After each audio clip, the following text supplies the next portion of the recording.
Buenos días, les damos la bienvenida a esta tercera charla que la titulamos Comunicar Ciencia, un desafío colectivo. Esta charla la hacemos en el marco del ciclo Tensiones, Desafíos y Aprendizajes para la Innovación en Tiempo de Incertidumbre y Cambios, y está organizada por la Red de Comunicación y Educación para la Innovación Tecnológica y Organizacional del INTA. Mi nombre es Lucrecia Pachilio, soy doctora en Comunicación Social, trabajo en el INTA Rafaela, hace 15 años más o menos, y esta charla en realidad es un conversatorio, y la idea es que conversemos entre nosotros, y el objetivo que tiene es generar debates y reflexiones sobre temas y problemáticas en donde las distintas perspectivas de comunicación y de educación intervienen o deberían intervenir, tanto en el desarrollo de los programas y proyectos del INTA, como en su acción en los territorios.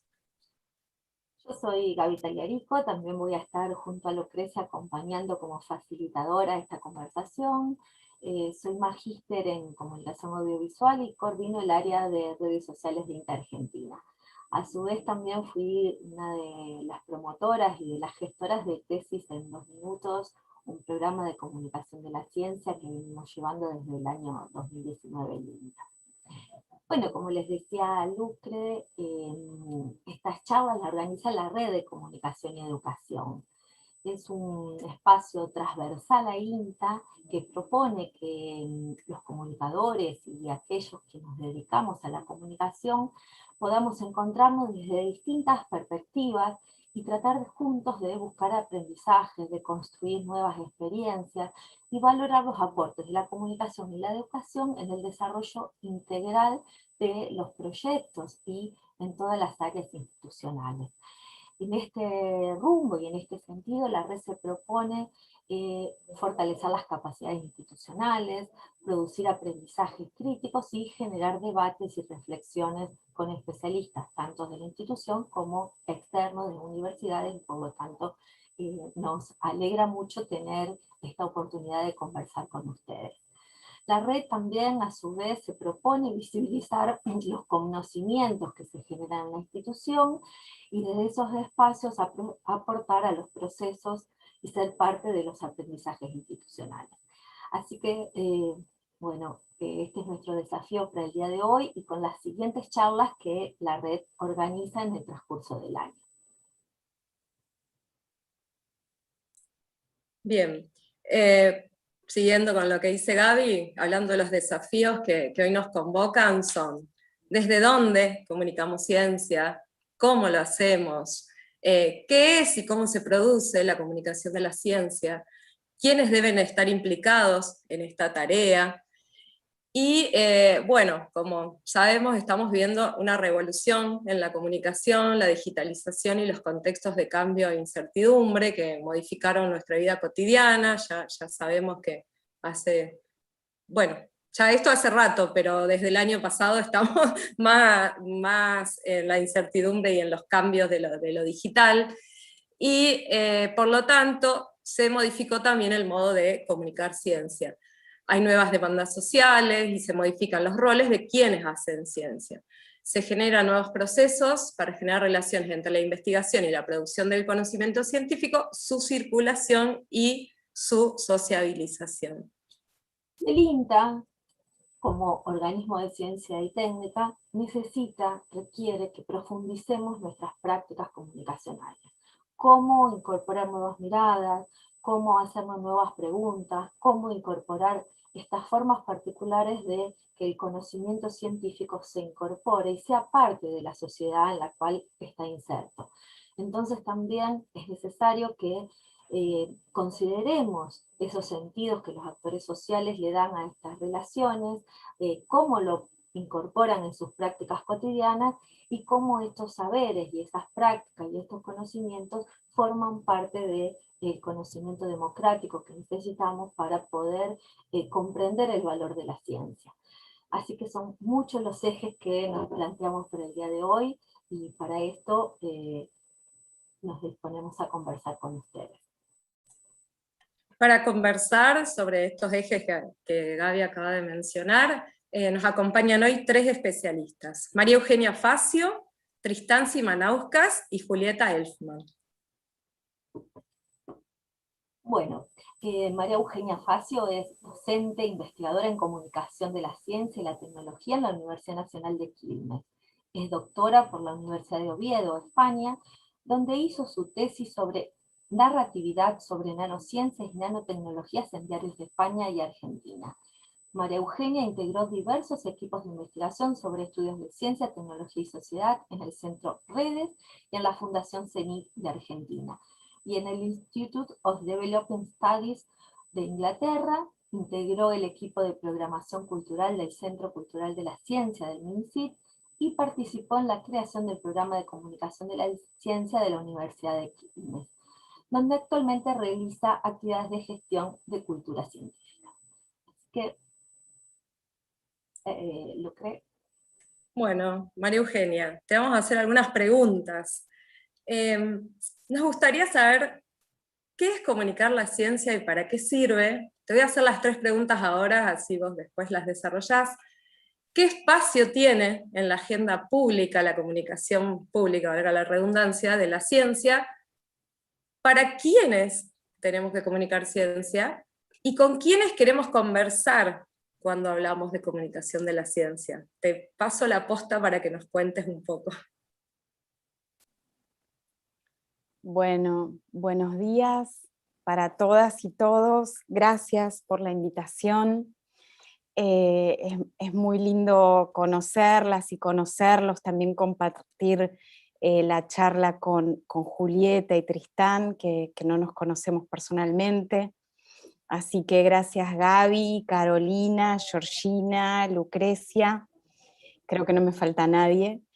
Y qué linda toda la introducción que hicieron con esa cantidad de preguntas, de interrogantes y sobre todo de inquietudes, ¿no? Acerca de cómo hacemos para seguir creciendo en el camino de compartir conocimiento científico, sobre todo viniendo esas inquietudes de parte de una institución tan importante para el desarrollo del país como es el INTA, junto con el resto de las instituciones que integran el Sistema Nacional, ¿no?, de Ciencia y Tecnología. Así que me parece hermosa la oportunidad y les agradezco mucho la invitación. Obviamente no voy a dar respuestas cerradas porque sería muy ridículo.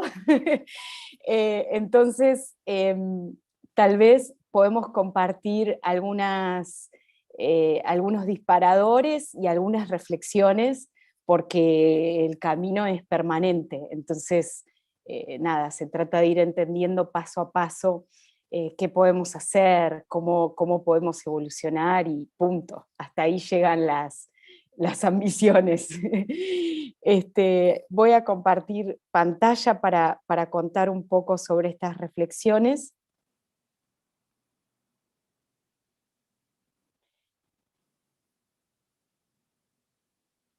Si alguien me dice si se ve correcto, porque se ve ok, Sí, se ve buenísimo. bien. Buenísimo, entonces yo dejo de verlos y verlas y me concentro en la presentación. Y obviamente si hay preguntas o hay comentarios para compartir entre todos los que estamos, genial, porque como ustedes dijeron es un conversatorio, entonces no hay problema con interrumpir y conversar.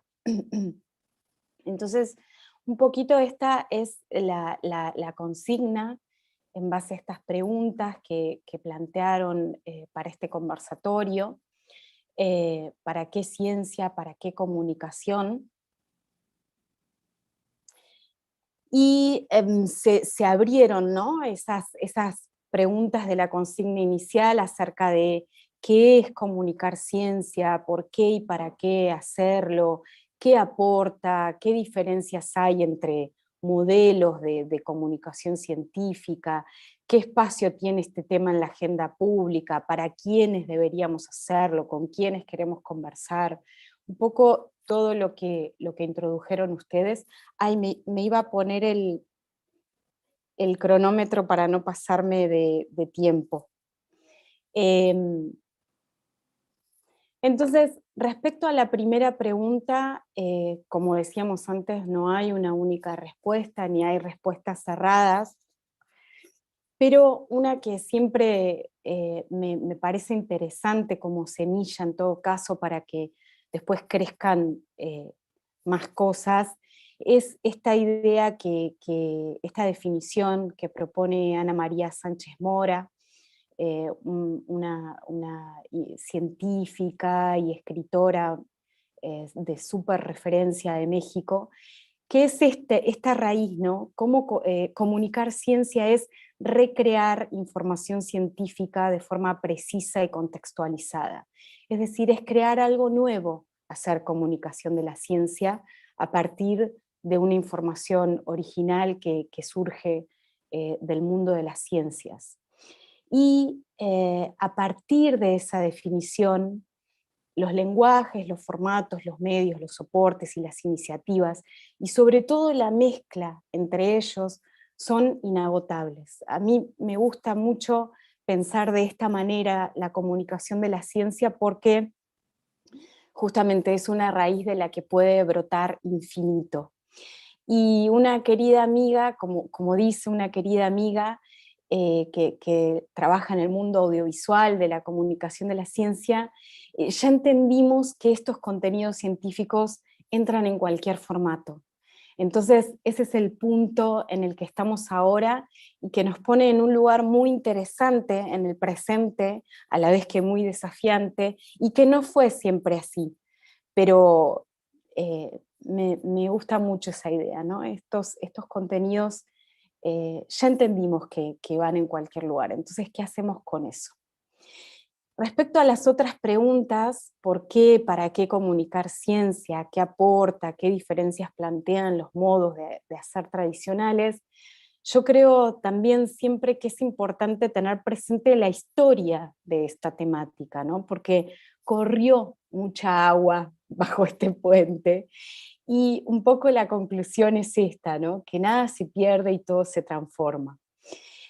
Sin entrar en demasiado detalle en este punto, que después si quieren los retomamos, pero solo para mencionar, esta es una infografía que surge de una enciclopedia muy interesante sobre los temas de comunicación de la ciencia, simplemente recorre de manera muy rápida que pasamos por distintas épocas, ¿no?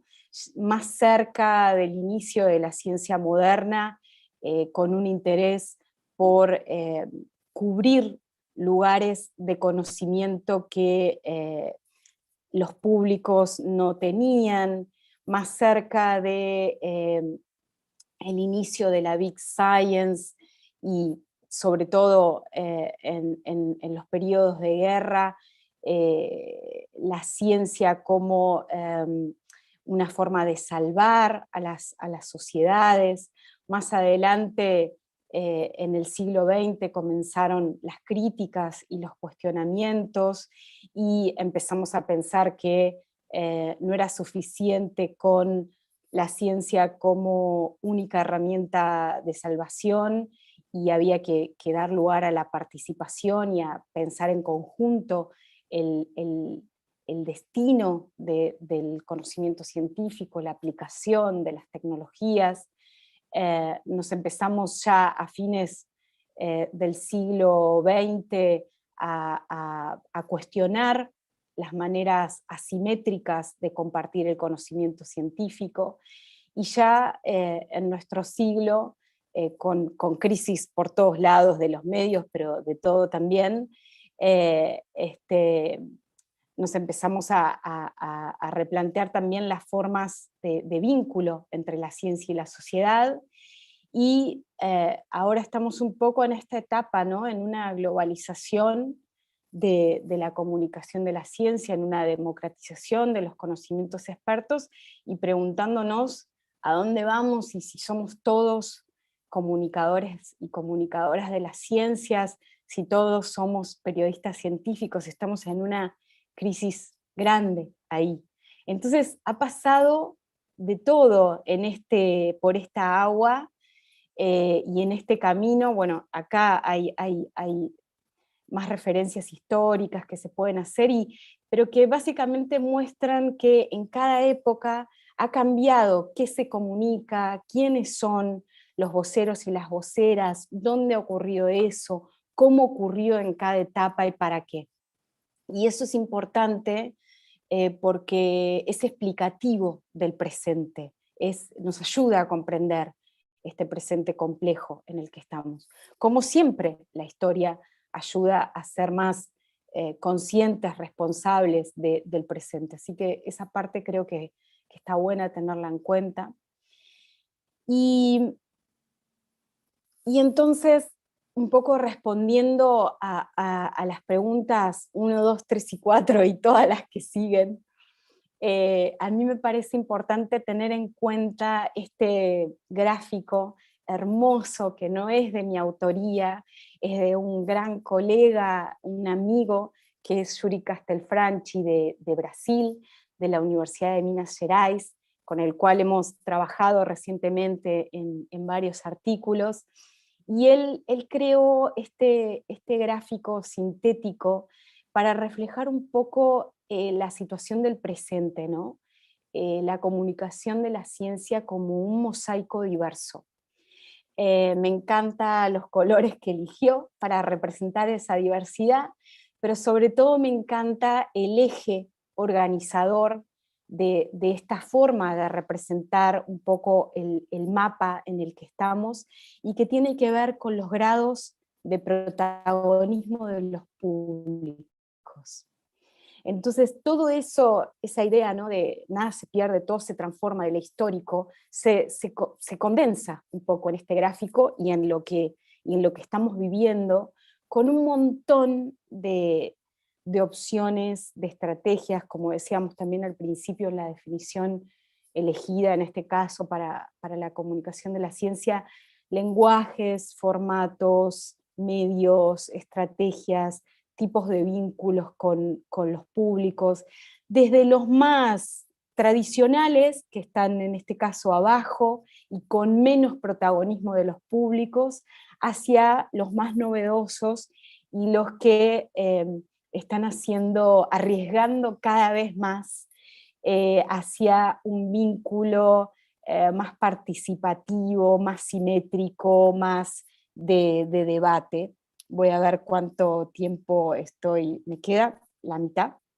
Entonces, esto me parece una buena representación de nuestro presente y de cómo se condensa la historia de la comunicación de la ciencia en el presente. Siguen las preguntas y son de este tipo, ¿no? ¿Qué espacio tiene en la agenda la comunicación pública de la ciencia hoy? ¿Para quiénes tenemos que comunicar?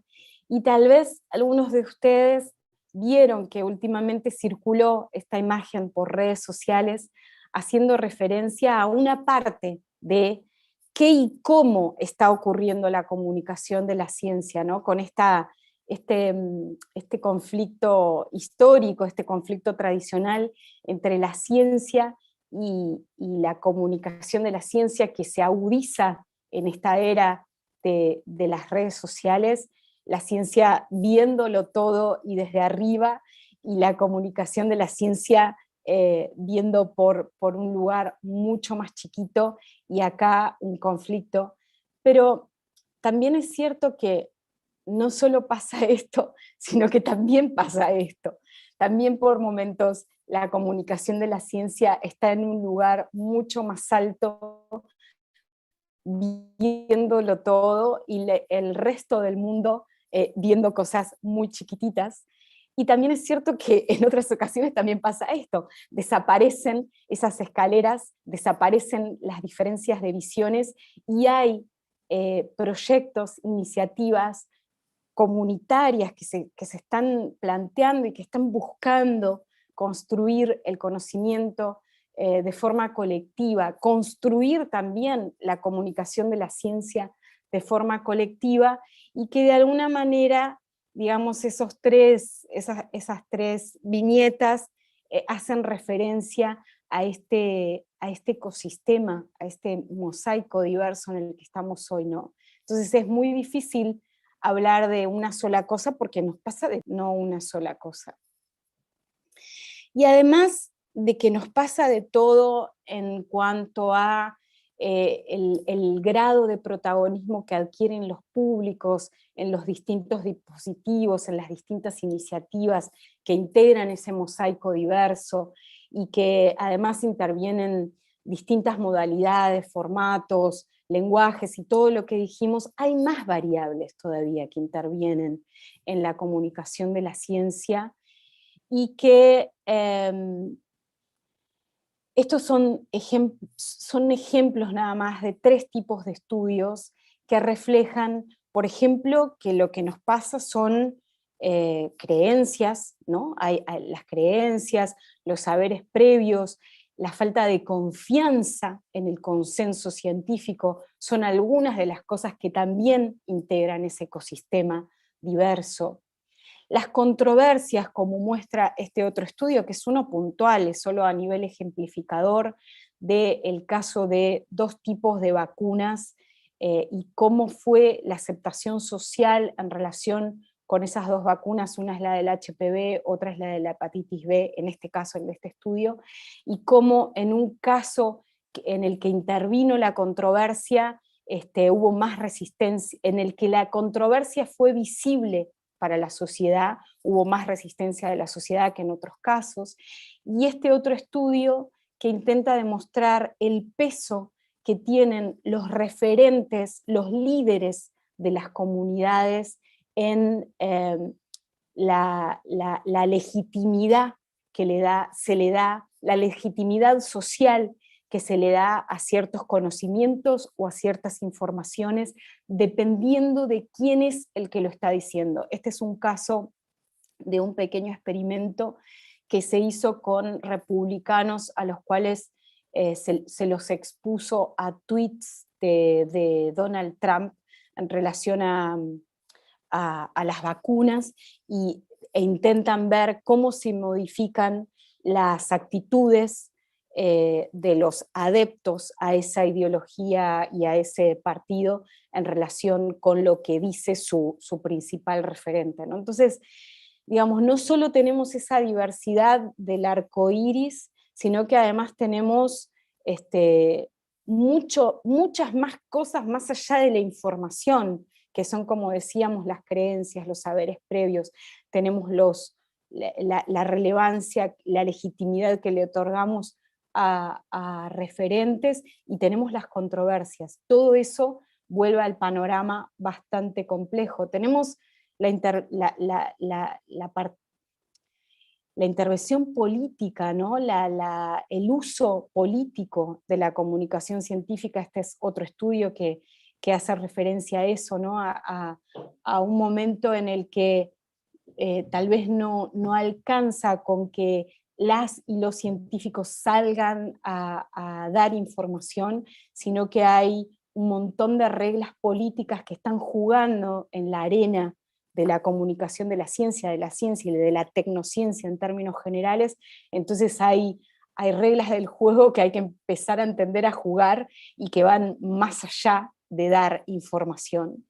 Y esto, acerca de estas preguntas, ¿no? ¿Qué espacio tiene? ¿Para quién tenemos que comunicar? Bueno, esto es un ejemplo de cómo en las últimas elecciones de Estados Unidos estas revistas científicas de referencia decidieron hablarle directamente a los votantes para intervenir, ¿no? Digamos, son muchas cosas que están ocurriendo en este ecosistema. Entonces, ¿dónde estamos? Y bueno, sin intención de simplificar demasiado o con conciencia en todo caso de la simplificación, estamos un poco acá, en un momento de enorme diversidad, donde esa semilla, esa raíz, esa semilla y esos brotes de los que hablé al inicio, bueno, realmente hay una cantidad, hay un florecimiento enorme, ¿no? de la comunicación de la ciencia, está pasando de todo, y a la vez estamos en un escenario de enorme ruido, de la ciencia sucediendo en el marco de un sistema muy complejo donde hay se me cumplió el tiempo, donde hay muchas variables interviniendo, donde hay mucho ruido, y donde lo que está en juego es esto, digamos, es algo grande lo que está en juego. Hay un pensador que dice algo interesante en esta línea, que es, bueno, somos un montón de verdades individuales, digitales, gritando cada vez más fuerte en esta vida virtual, sin capacidad de escucharnos ni de vernos unos con otros, y esto es lo que está en juego, ¿no? Entonces es grande el tema. ¿Me puedo extender 2 o 3 minutos más o corto? Sí, tenés 3 ¿Sí? minutos exactos. Ok, entonces nos estamos preguntando la alfabetización científica, la comunicación científica, el periodismo científico, todas estas cosas, ¿cómo pueden ayudar, por ejemplo, para orientarnos mejor en el escenario de posverdad y toda la cantidad de preguntas que surgen? ¿Para qué hacemos esto? ¿En qué pueden ayudar ciertos dispositivos y otros no? ¿Para qué sirve lo que estamos haciendo dentro de esta complejidad? Y una de las conclusiones que las reflejan muchos trabajos, pero este es uno muy importante que concentra muchos estudios relacionados, es que en realidad tenemos que estudiar mucho más qué pasa con lo que ponemos en esta arena, qué efectos, qué resultados, qué sucede con lo que hacemos. Sabemos poco todavía de eso, y sabemos cada vez menos, porque ese arco iris, ese gráfico diverso, ese mosaico diverso del que hablábamos, no deja de crecer. Crece, la tecnociencia cada vez es más compleja. En este marco de posverdad cada vez hacemos más ruido y cada vez sabemos menos acerca de para qué sirve cada uno de los dispositivos que ponemos en práctica. Entonces, bueno, en uno de los trabajos que hicimos recientemente, algo de lo que proponemos es que no solo es importante mirar ese mosaico, tal vez incluso callarnos por momentos y escuchar a las y los otros, y sobre todo no enamorarnos tanto de nuestra producción individual, sino estar más atentos a lo colectivo, a la vez que no dejar de formarnos, investigar qué pasa con lo que hacemos y acompañar todo esto con políticas. ¿Por qué?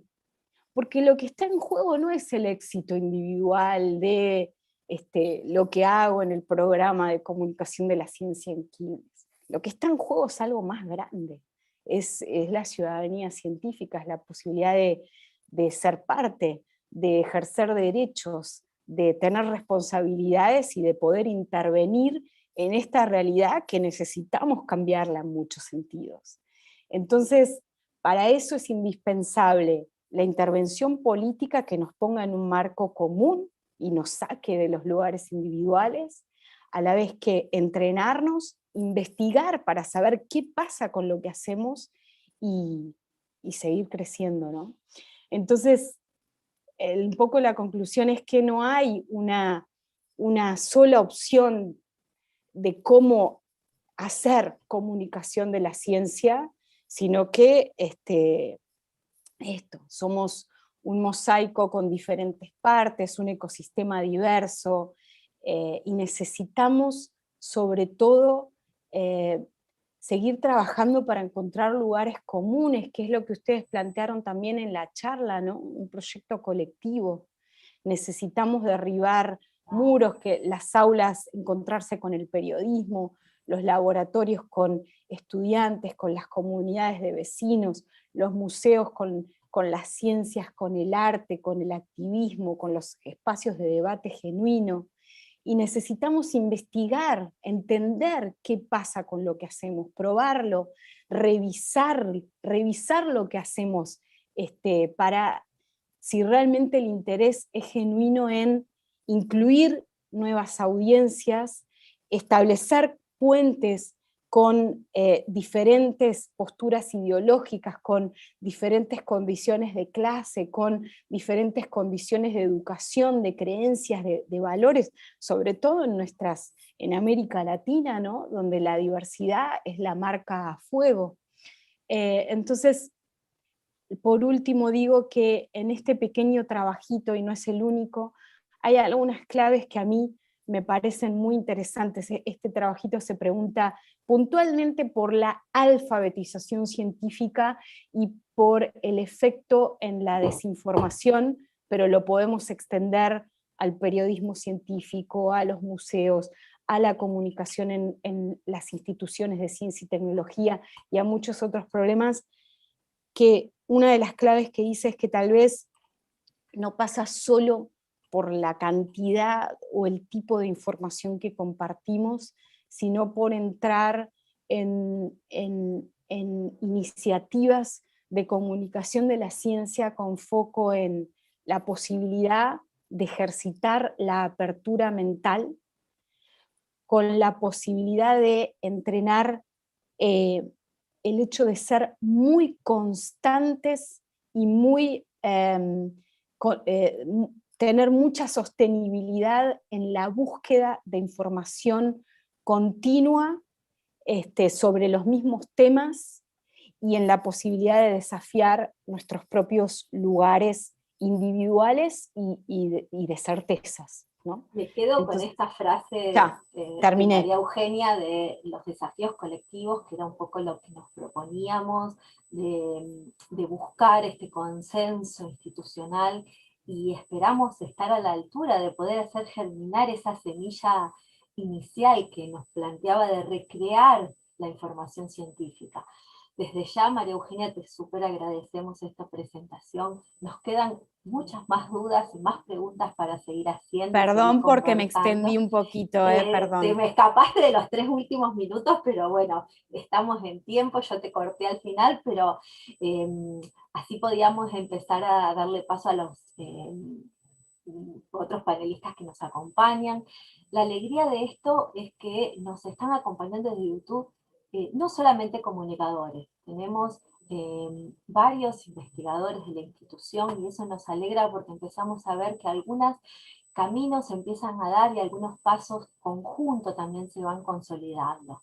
Tenemos una audiencia de unos 85 personas que nos están siguiendo, desde San Luis, Santa Fe, gente de Castelar, así que los saludamos a ellos y los invitamos a ir dejando preguntas en el chat para dedicarnos los últimos 15 minutos a compartirlas con ustedes. Bueno, nuestro segundo participante o nuestro panelista invitado es Tristán Simanascuas, disculpa. Tristán es coordinador del programa de democratización del conocimiento de la Universidad Nacional de Mar del Plata, es doctor en Ciencias Naturales de la Universidad de La Plata también, es docente de la Maestría de Ambiente y Desarrollo Sustentable de Quilmes y de la Maestría de Gestión Ambiental del Desarrollo Urbano, fue coordinador operativo del Museo de La Plata y del área educativa y de difusión científica. También Tristán fue productor, asesor científico y columnista del programa televisivo Científicos Industria Argentina, muy conocido y que ha salido por la televisión pública y Telefe. Es creador y conductor de los programas radiales tipo Radio, Nuestra Ciencia en el Dial, de Radio Provincia de Buenos Aires, y de Hola Ciencia en Radio Universidad de La Plata, de Mar del Plata, perdón. Así que, Tristán, tenemos algunas preguntitas para vos. Hola. ¿Cómo te va? Lo que queríamos saber, que nos cuentes, ¿cuál es el rol que vos pensás que tienen que asumir los organismos de ciencia y técnica para contribuir con la comunicación de la ciencia? Y en el marco de las transformaciones que fueron ocurriendo en los últimos años, ¿qué hitos identificás en la comunicación de la ciencia y qué características tuvieron esos hitos que podés identificar? Bien, bueno, bárbaro. Buenos días a todas, todos y todes. Realmente muchísimas gracias por la invitación. Gracias Gaby, Carolina, Georgina, Lucrecia. Gracias a Martín Segura de INTA también, que fue a través de Martín que llegó al contacto con Carolina y surge la invitación. Así que es un placer que me hayan invitado a formar parte de este encuentro, que es un placer y un verdadero lujo. A mí me toca, por lo que veo, la parte institucional. Claramente, cuando se habla de cuál es el rol que deben asumir los organismos de ciencia y técnica para contribuir con la comunicación de la ciencia. Estaba escuchando atentamente a María Eugenia, con la cual coincido en todo su análisis de la historia y de la situación actual de este gran, al que yo llamaría proceso de comunicación de la ciencia, o de comunicar ciencia. Yo reformularía, de hecho, el título perdonen, no se ofendan, del encuentro de comunicar ciencia, un desafío colectivo, a comunicar ciencia, un proceso colectivo. O sea, la comunicación de la ciencia se hace en forma colectiva. No es que nos enfrentamos a tener que hacerla en forma colectiva. Si no es colectiva, no lo es, desde mi perspectiva. Ahora, ¿qué es lo que ocurre cuando un organismo de ciencia y tecnología tiene que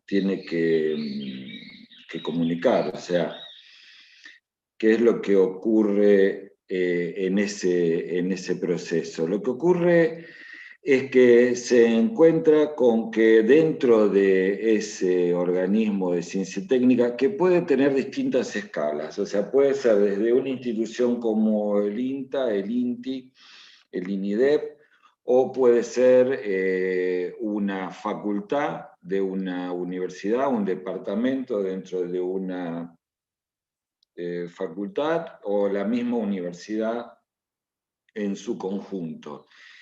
Y lo primero que a mí me surge como idea es qué es lo que ocurre dentro dentro de esos organismos de ciencia y técnica, qué es lo que ocurre con la ciencia que se está desarrollando dentro de los mismos, y por lo tanto de qué manera eso se vincula con el proceso de comunicación.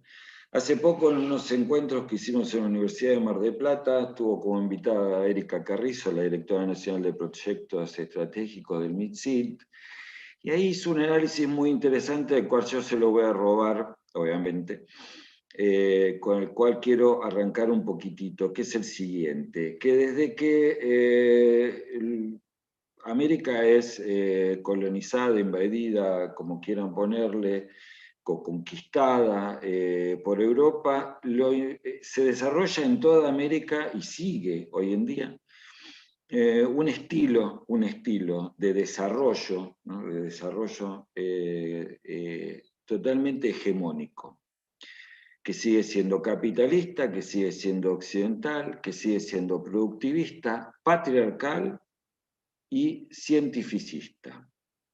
Y eso persiste hasta hoy en día. Y que en ese marco la ciencia aparece siempre como la búsqueda de la verdad, ¿no? De resultados necesarios, análisis, sobre todo análisis y productos neutrales, sin ningún compromiso, la ciencia como algo neutro, y la tecnología como la generadora de mejoras en los procesos productivos, o sea, como simplemente esa herramienta de mejora. En la casi totalidad de las instituciones de ciencia y tecnología hoy sigue predominando esa lógica académica, individualista, preocupada y enfocada principalmente en ampliar la frontera del conocimiento mundial, ¿no? Estoy hablando de las instituciones en la Argentina. Y vuelvo a repetir, con excepciones como pueden ser los organismos como el INTA, INTI, la Comisión Nacional de Energía Atómica, etc. Me estoy haciendo más referencia a las unidades académicas y también en parte al CONICET. Nuestro sistema científico nace a mediados del siglo XX, y si bien ha brindado muchísimos aportes en grandes campos del conocimiento, ¿no?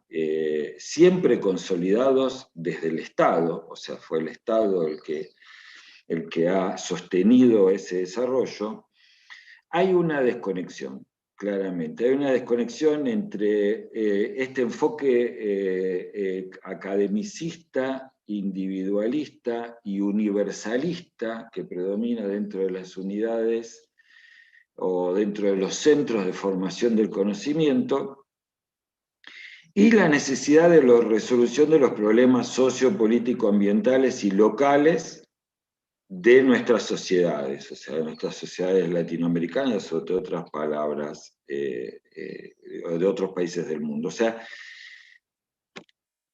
que en otras palabras lo que ocurre es que hay un desacople, definitivamente hay un desacople entre el mundo académico, el mundo de la producción del conocimiento y la calle, por así decirlo, lo que está por fuera. Entonces, definitivamente, en ese desacople, va a resultar difícil el proceso de comunicación, porque existe ese desacople que es el que genera la primer valla o el primer límite, desde mi punto de vista, ¿no? ¿Qué es lo que tienen que hacer los organismos de ciencia y técnica? Bueno, tienen que empezar a revertir esa tendencia hegemónica que arrastramos, esa tendencia académica individualista, no abandonar la academia, no me refiero a eso, y poder empezar a dar respuestas a los distintos problemas que se plantean dentro de nuestra sociedad. ¿No lo están dando? Sí, por supuesto lo están dando. O sea, hay un montón, o la casi totalidad de las actividades que se desarrollan en los centros de ciencia y tecnología están dando respuesta. Pero ¿qué ocurre? Se están dando de una manera aislada, de una manera desacoplada, de una manera desintegrada, y le falta una suerte de articulación para poder acoplarse o conectarse con este conjunto de la sociedad. Dicho de otra manera, las instituciones científicas y cada uno de los integrantes de las instituciones científicas, porque en realidad la ciencia no existe, sino que hay científicas, científicos y científiques que son los que forman ese cuerpo de conocimientos y que van volcando en sus producciones. Se tienen que hacer claramente la pregunta: ¿qué es lo que están haciendo? ¿Qué es lo que están estudiando claramente? ¿Para qué lo están estudiando? ¿Para quiénes lo están investigando? ¿Y con quiénes lo están investigando? O sea, no con quiénes, con sus pares solos, sino con qué otros actores de la sociedad. Porque claramente, hasta que uno no tiene en claro qué es lo que uno hace, para qué lo hace, para quién lo hace y cuál es ese destinatario y ese objetivo, cuesta mucho comunicar qué es lo que uno está haciendo. Eso lo he visto a lo largo de mi trabajo en el proceso de comunicación, del conocimiento, en distintas entrevistas y en el trabajo de radio y en trabajo de televisión, en científicos, en donde muchos científicos me decían: bueno, lo que pasa es que a mí me cuesta mucho explicar lo que yo hago porque es un tema muy complejo. Y cuando empezaba a charlar un poco con él o con ella, me daba cuenta que él en el fondo no tenía bien claro qué es lo que estaba haciendo. No qué es lo que hacía en su cotidianeidad, pero no tenía en claro estas grandes preguntas: ¿para qué? por qué, hacia dónde, etc. Y que precisamente esta es una de las claves en este proceso de la comunicación del conocimiento. Tener en claro qué es lo que uno quiere y a quién le está comunicando lo que uno quiere comunicar. Ahora, acá surge otra cuestión también, que es la cuestión que si existe un desacople entre el universo académico y el conjunto de la sociedad, y que si además ese desacople se ve reforzado por una visión cientificista, se cae con mucha simpleza en la idea de la comunicación del conocimiento a partir de la teoría del déficit. O sea, a la sociedad le falta conocimiento científico, nosotros somos los que sabemos, entonces vamos a salir a contarles. Entonces le contamos que hay hay más estrellas en el universo que granos de arena en todas las playas del mundo. ¡Wow! ¿Y para qué? O sea, y no preguntamos qué es lo que necesitan, qué es lo que quieren saber. Salimos a contar lo que nosotros queremos contar. En una actitud totalmente, casi le diría, narcisista. Y chauvinista, ¿no? Este mundo científico es el mundo importante, ustedes no saben y nosotros les vamos a contar. Ahora la pregunta es, ¿ustedes quieren que les cuente? ¿Qué quieren que les cuente? ¿Qué necesitan? Bueno, pero justamente eso se resuelve en la medida en que el sistema y la producción científica esté acoplada con la dinámica y las necesidades de la sociedad en sí. Y por supuesto que también lo que ocurre es que los esfuerzos y las actividades que en muchos casos se dan de comunicación, de difusión, de divulgación del conocimiento, son individuales. Son individuales o están formados por pequeños grupos que salen, dan charlas, escriben un librito, tienen un canal de YouTube, tienen un podcast, etc. Pero la institución científica no puede seguir comunicando desde una perspectiva individual porque va reforzando esta idea de una ciencia individualista en donde el científico produce su conocimiento y lo vuelca a la sociedad en la medida en que tenga gana, tiempo, o porque ahora el CONICET le está exigiendo que dentro de sus actividades a poner en la planilla también esté la divulgación, la comunicación del conocimiento, etc. Por lo tanto, no puede haber una buena comunicación del conocimiento por parte de una institución de ciencia y tecnología si no hay una institucionalización clara de la actividad científica. Institucionalización me refiero a que haya un trabajo en conjunto de toda la institución, la cual en el seno de esa institución se debatan cuáles son las principales líneas, cuáles son las que queremos dar a conocer, de qué manera, qué importancia tienen, etc. Por eso esto de que comunicar ciencia es un proceso colectivo y la institución tiene que comunicarla a partir de este proceso colectivo y no en forma individual. Para eso las instituciones... ¿Cómo? Faltan 5 minutos. Bien, dijiste que te perfecto. avisáramos. Gracias, Gaby.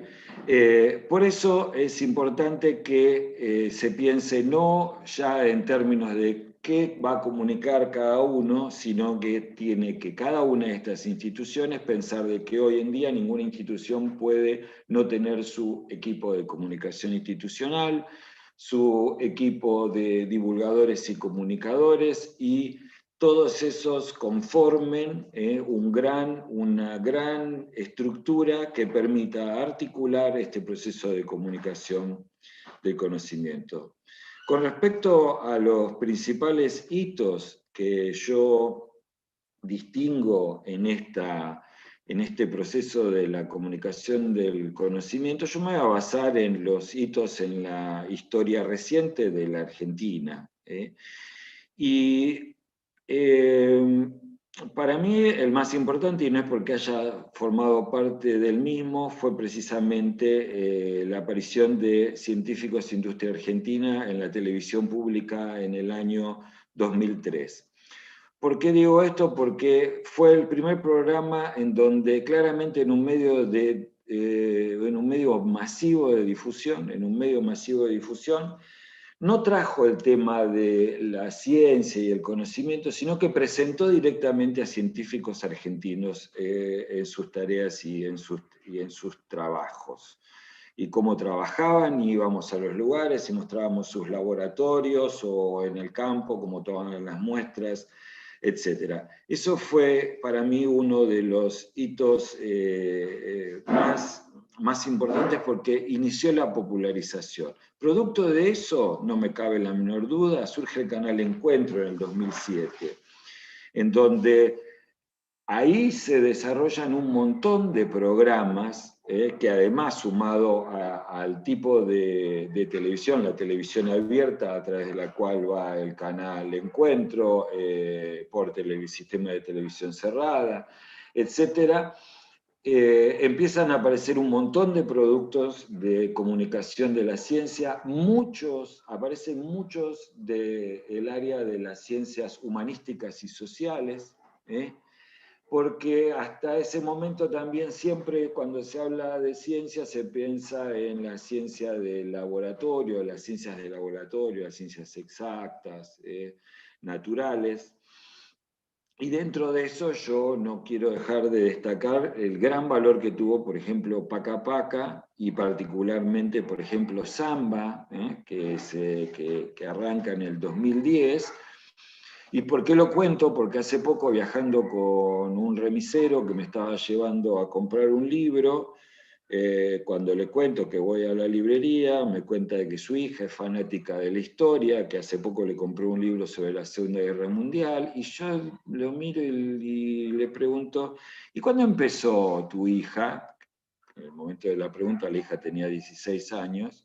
¿Cuándo empezó tu hija, o sea, fue este año, a interesarse por la historia? Y viste, con eso de Samba. Y entonces ahí aparece este punto importante que fue esa popularización que se dio a partir de los medios masivos. El segundo hito que yo quiero destacar fue precisamente la creación del Centro Cultural de la Ciencia, dentro del gran complejo científico-tecnológico del MINCIT, del Ministerio, ahí por el 2016 que se abrió, en realidad se terminó de crear en el 2015, porque inauguró esta idea, no que la inaugura, pero inaugura formalmente con un edificio y con un montón de actividades esta idea de la cultura científica, en donde el público, las escuelas, etcétera, van, visitan, interactúan, y sé por la gente que trabaja, tanto Guadalupe Díaz Constanzo, como panelistas, María Eugenia misma, ¿no? Forma parte del C3, que hay una ida y vuelta permanente, como ha ocurrido también durante años en el Museo de la Plata, que permite otro modo de comunicación del conocimiento. Y finalmente el valor que tuvo el hecho de la difusión por también los medios masivos de los grandes desarrollos científicos tecnológicos del sector nuclear, del sector aeroespacial y biotecnológico, que derivaron en un auge de la valoración de la actividad científica, y que durante este proceso de pandemia también tuvieron su gran repercusión por la rápida respuesta que tuvo el sistema científico y de cómo se dio a conocer esa rápida respuesta frente a las problemáticas que generó la pandemia. Ahora bien, y acá con esto cierro, el actual estado justamente de la pandemia, con el desarrollo a nivel mundial, nacional y a nivel mundial, de este gran proceso que es la desinformación, la fake news, la antiintelectualidad, sumado a la masificación total de las noticias a través de las redes, ya no de los grandes medios públicos de comunicación, sino de las redes, genera un estado de ruido fuerte, que bien también planteaba María Eugenia, lo cual nos lleva a la necesidad de replantearnos no solo qué ciencia vamos a seguir haciendo durante y después de esta pandemia, sino de qué manera vamos a comunicar dentro de este gran ruido general que se está dando en torno a la comunicación del conocimiento. Gracias. Muchísimas gracias, Tristán, y justamente creo que has puesto un poco el dedo en la llaga, como diríamos comúnmente, porque como institución realmente tenemos ese desafío de no seguir reforzando los esfuerzos individuales, que realmente estoy orgullosa que en INTA haya muchísimos de estas instancias, de estos emprendimientos de comunicar ciencia, pero justamente esa articulación, ese acople, ese conectarse de modo conjunto, muchas veces nos falta y deberíamos seguir trabajando muchísimo más en esos aspectos. Creo que esta iniciativa de estos encuentros o de estas posibilidades de conversar juntos nos permiten ir abonando esa semilla inicial que nos planteaba María Eugenia. Así que tenemos muchas cosas por hacer, veremos si podemos tomar esa posta y ser impulsores, ¿no? de este gran momento que nos toca transitar con respecto a la comunicación. Ya lo son, Ahora, ya lo son. buenísimo. Ya son impulsores, a partir de estos mismos hechos y encuentros. Buenísimo. Y gracias y por esa consideración y gracias por tu participación. Tenemos muchísimas preguntas en el chat de YouTube que las iremos a hacer después de la presentación de Julieta. Julieta Elfman nos va a traer al mundo de la producción de la comunicación de la ciencia. Julieta es periodista, editora y docente de la Tecnicatura de Edición en la Universidad de 3 de Febrero.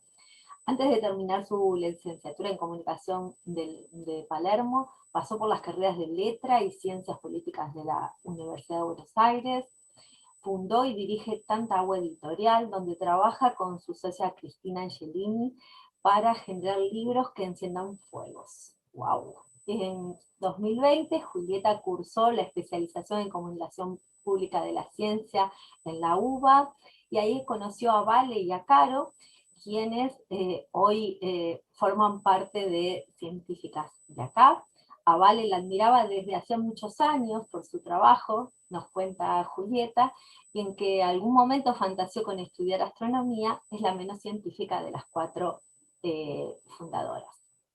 Perdón, ahí mezclé, dije, Julieta es la menos científica de las 4 fundadoras. Así que, Juli, todo tuyo el micrófono y... Bueno. Antes que empiece, Juli, primero decirte que te sigo en Instagram, me encanta la página de Científicas de Acá, me parece que es algo re importante poner en valor, digamos, que existimos, mujeres científicas y que las tenemos que conocer y valorar, porque bueno, es una parte bastante oculta, digamos, de lo que es la ciencia. Lo hacemos pero en la oscuridad, digamos, me encanta que hagan esa página. Y bueno, te queremos preguntar, ¿cómo se les ocurrió y cómo crearon Científicas de Acá? ¿Qué estrategia de trabajo se dieron? O sea, ¿cómo trabajan ustedes? ¿Cuáles son las principales dificultades que se les presentaron al momento de producir? Y si la comunicación en clave feminista tiene otras características, o sea, ¿qué diferencia hay en contar ciencia en clave feminista del contar ciencia, digamos, patriarcal, como dijo Tristán? Bueno, te escuchamos. Bueno, hola a todos. Antes que nada, muchísimas gracias. Es un honor y un lujazo compartir este conversatorio. Bueno, gracias a Gaby, a Lucrecia, a Georgina, a Carolina, a Linta por invitarnos. Nos encanta que les interese nuestro laburo. La verdad es que nos encanta conversar con las instituciones del sistema científico. Gracias a María Eugenia y a Tristán por las presentaciones. Anoté, tomé nota de un montón de cosas, me encantó, me encanta aprender, así que bueno, estoy contentísima de estar acá. Bueno, les cuento un poco sobre Científicas de Acá. Científicas nace como proyecto de visibilización del trabajo de mujeres en ciencia y tecnología en Argentina. Y nace un poco, bueno, Gaby contaba, ¿no? Cursamos la especialización en comunicación pública de la ciencia con Julia Alcain y con Caro Haddad, nos conocimos ahí, nos conocimos en la primera clase, que fue la única presencial de la especialización, fue el 13 de marzo de 2020, no sé si les suena la fecha, un viernes, al viernes siguiente, 20, se cerró todo, la especialización siguió obviamente en modalidad virtual. Caro Haddad, que tiene un niño pequeño, tuvo que abandonar porque, bueno, porque las tareas de cuidado, y que ya sabemos, ¿no?, que recaen mayormente sobre nosotras las mujeres en general, hacen que sea difícil compatibilizar tiempos de trabajo, estudio, maternidad, ¿no? Es una de los inconvenientes que tenemos las mujeres, o de los problemas, o de los obstáculos que en general tenemos a lo largo de nuestras carreras, ya vamos a hablar un poco de eso. Pero bueno, nos conocimos ahí y empezamos a intercambiar por redes, sobre todo. Juli subió una historia de una científica, empezamos, bueno, a conversar sobre qué pasa con las científicas, ¿no? ¿Por qué cuando pensamos en una persona que hace ciencia, cuando en general le preguntamos a alguien, ¿cómo te imaginas a una persona que hace ciencia? Y el arquetipo de la persona que hace ciencia, que creo que todos tenemos un poco en nuestra imaginación, ¿cómo es? Es un varón en general cis, blanco, heterosexual, de clase media, en un laboratorio, ¿no? Como decía Tristán, haciendo experimentos con tubos de ensayo, mezclando líquidos de colores. En general hay algo de esta idea, ¿no?, del genio loco, entonces tiene los pelos parados, tiene anteojos, tiene obviamente la bata blanca, y está solo, ¿no? Es un genio solitario que hace un descubrimiento, que explota algo, pasa algo, hace el gran eureka, ¿no? Y esa es, ¿no?, la imagen que tenemos instalada de la persona que hace ciencia. ¿Por qué? Bueno, obviamente, porque es la imagen que nos han transmitido durante muchos años a través de la educación, de lo que leímos en los libros, ¿no?, de los genios solitarios de la historia, de Newton, de Einstein, de Darwin, de Arquímedes, digamos, el eureka famoso. Y también es la que nos llegó, ¿no?, a través de las películas, a través de la cultura de las industrias culturales, de los dibujitos. En todos lados nos hablan de esto, ¿no? El científico es así. Con lo cual, bueno, lo primero que nos pasa a las mujeres es, no nos sentimos representadas en esa imagen, obviamente, ¿no? Qué difícil para una mujer imaginarse que puede hacer ciencia cuando las personas que ve haciendo ciencia nunca son mujeres. Y entonces, bueno, empezamos a pensar, ¿no?, ¿por qué pasa esto? ¿Qué pasa con las mujeres? ¿Dónde están? ¿Dónde estuvieron las mujeres en la historia de la ciencia? Y empezamos a darnos cuenta de que, bueno, a nivel mundial, obviamente, y a lo largo de toda la historia, las mujeres han sido tradicionalmente invisibilizadas. Bueno, ahí nos encontramos también en este camino con Vale Edelstein, que es investigadora, que trabaja en didáctica de la ciencia y que además escribió un libro que se llama Científicas, y en el que ella rescata muchas de estas figuras femeninas de científicas a lo largo de la historia, figuras que eran totalmente desconocidas, pero que sin embargo habían existido, ¿no? Pero bueno, no están en general en los libros, en los grandes tratados de la ciencia, en las historias de la ciencia, no aparecen estas mujeres. Y bueno, ahí en este encontrarnos empezamos a armar este proyecto en el que lo que quisimos fue justamente contar, rescatar, poner en valor y mostrar a estas científicas por dos motivos. Por uno, porque nos parece importante conocerlas y que la sociedad las conozca y que sus nombres nos empiecen a resonar y que sean nombres de calles, que haya monumentos, ¿no?, como hay de científicos. Eh, digo, por poner solo un ejemplo, ¿no? En la Casa Rosada tenemos un salón de los científicos, se llama Salón de los Científicos, no se llama Salón de las Ciencias, es el Salón de los Científicos. Y de hecho hay muchos cuadros y retratos en ese salón hay muchos varones, está José, está Milstein, está Favaloro, y hay solo 2 mujeres, ¿no? Están Rebeca Gershman y están Emma Pérez Ferreira.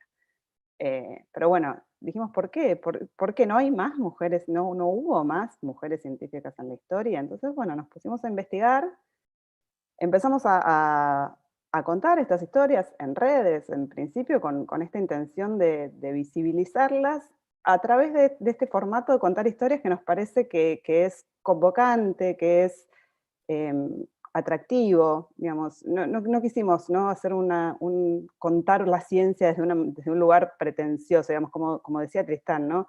Nos interesaba contar algo que interpelara al público, que realmente fuera interesante, porque además para nosotras la ciencia es interesante, es atractiva y queremos transmitir eso, ¿no? No contar el desarrollo teórico, sino, bueno, qué pasó con esas personas, cómo fueron sus carreras, cómo fueron sus vidas, qué obstáculos tuvieron que enfrentar y quiénes lograron superarlos y a veces no lograron superarlos, y también son historias que nos parecen importantes de contar, ¿no? También queríamos salir de este heroísmo y de la épica, ¿no?, de la ciencia, y sobre todo, de esta idea de que si sos mujer y científica, tenés que ser Marie Curie, ¿no? Nosotros siempre hablamos de algo que llamamos el derecho a la mediocridad.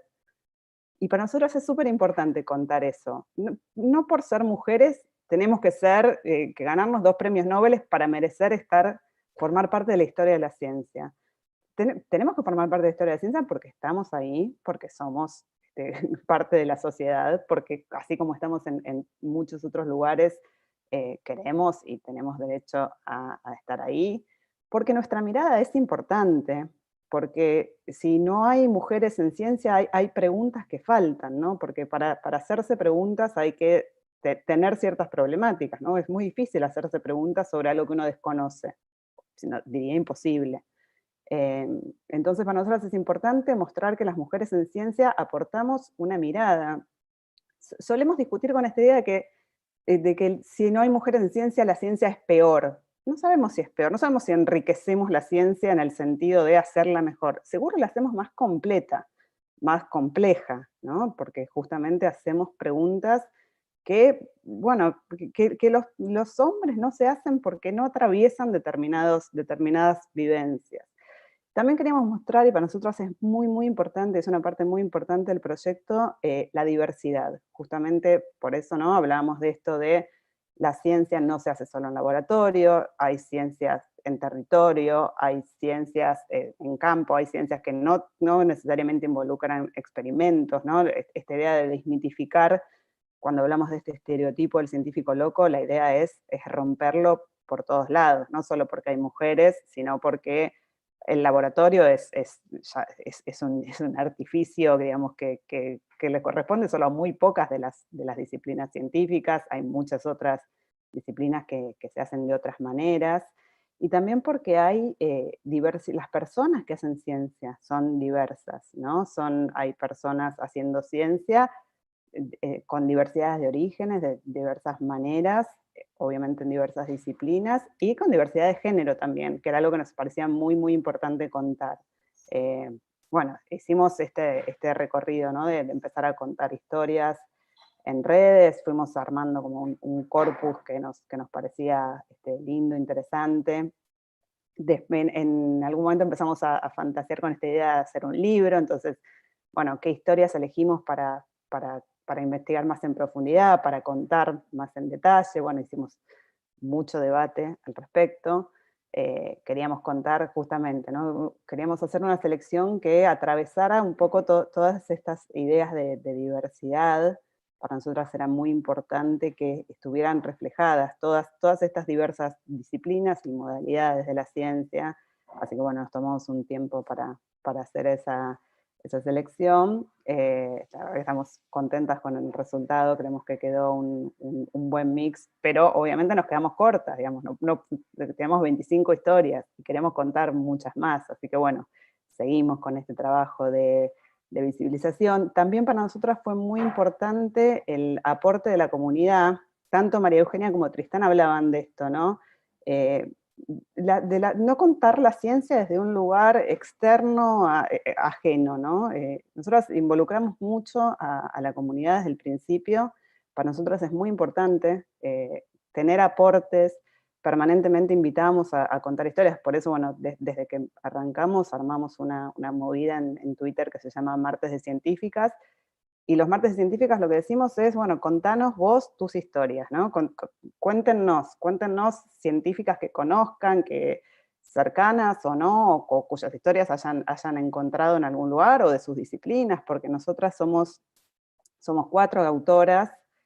Bueno, yo soy de comunicación, Caro es de sistemas, Juli es bióloga y Vale es química, y obviamente nuestro conocimiento disciplinar es acotado, digamos. Entonces, nos resultó muy interesante que en estos martes científicas muchas instituciones se acercaron a empezar a contar las historias de sus científicas de acá, y así empezamos a conocer historias alucinantes que no conocíamos, nos enriqueció un montón.